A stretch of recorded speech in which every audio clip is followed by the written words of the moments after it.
জীবন যেন একটি ডায়েরি। বছরের পর বছর পৃষ্ঠাগুলো ভরে যায়। প্রথম পৃষ্ঠা খোলার সময় হাতে কেবল সাদা কাগজ, রঙে ভরা সোনালি স্বপ্নের রেখা। তখনও কলম কেমন হালকা, শব্দগুলো মুক্ত। জীবন তখন অল্পের মাঝেই সম্পূর্ণ। ডায়েরির বয়স যত বাড়তে থাকে, একে একে পাতা ভরে যায়। কিছু পৃষ্ঠা রঙিন, হাসির দাগে জ্বলে করে। কিছু পৃষ্ঠা ভেজা, বেদনাময় স্মৃতির ধোঁয়ায় ঢাকা।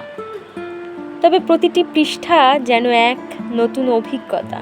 কখনো অক্ষর ছড়িয়ে যায়, বুঝি হাত কাঁপে। আবার কখনো সব কিছু ঠাঁই পায় শব্দের ভাঁজে।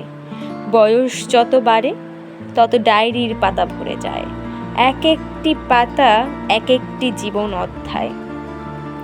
ডায়েরির 18তম পাতায় চোখ বুলাই, সেখানে আংশিক আনন্দ, কি অম্লান বেদনা, আর সময়ের স্রোতে ভাসমান স্মৃতির ছায়া। এ পাতা বলে দেয় জীবন কতটা পেরিয়েছি আর কতটা পথ বাকি। ডায়েরির প্রতিটি পাতা যেন এক ধরনের পরিপূর্ণতা আর অসম্পূর্ণতার মিশ্রণ। কিছু কথা বলা হয়েছে, কিছু রয়ে গেছে অজানা। কোথাও ছুঁয়ে গেছে স্বপ্ন, কোথাও ঝরে গেছে অশ্রু।